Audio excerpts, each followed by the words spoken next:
जाएंगे हम बाबा धाम शिव जी का लेकर नाम।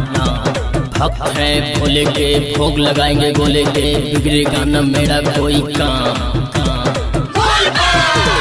छोड़ के सब काम धाम जाएंगे हम बाबा धाम शिव जी का लेकर नाम।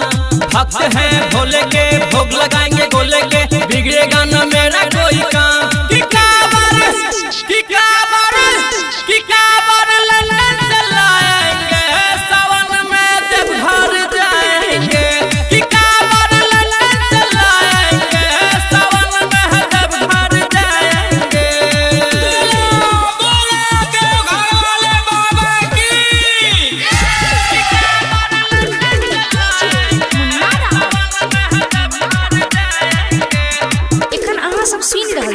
आरजे म्यूजिक कमलावर पट्टी की प्रस्तुति।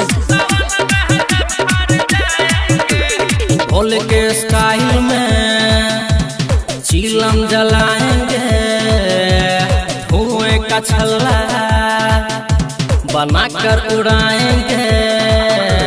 भोले के स्टाइल में चीलम जलाएंगे, धुएं का छल्ला बनाकर उड़ाएंगे।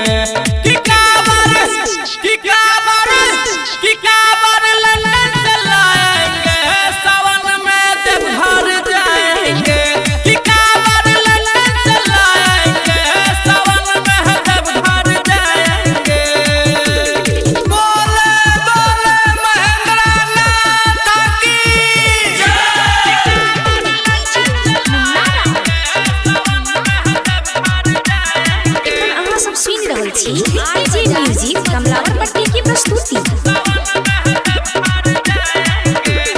रंजस कृष्ण हम जल चढ़ाएंगे, बोलबम का नारा साथ में लगाएंगे। रंजस कृष्ण हम जल चढ़ाएंगे।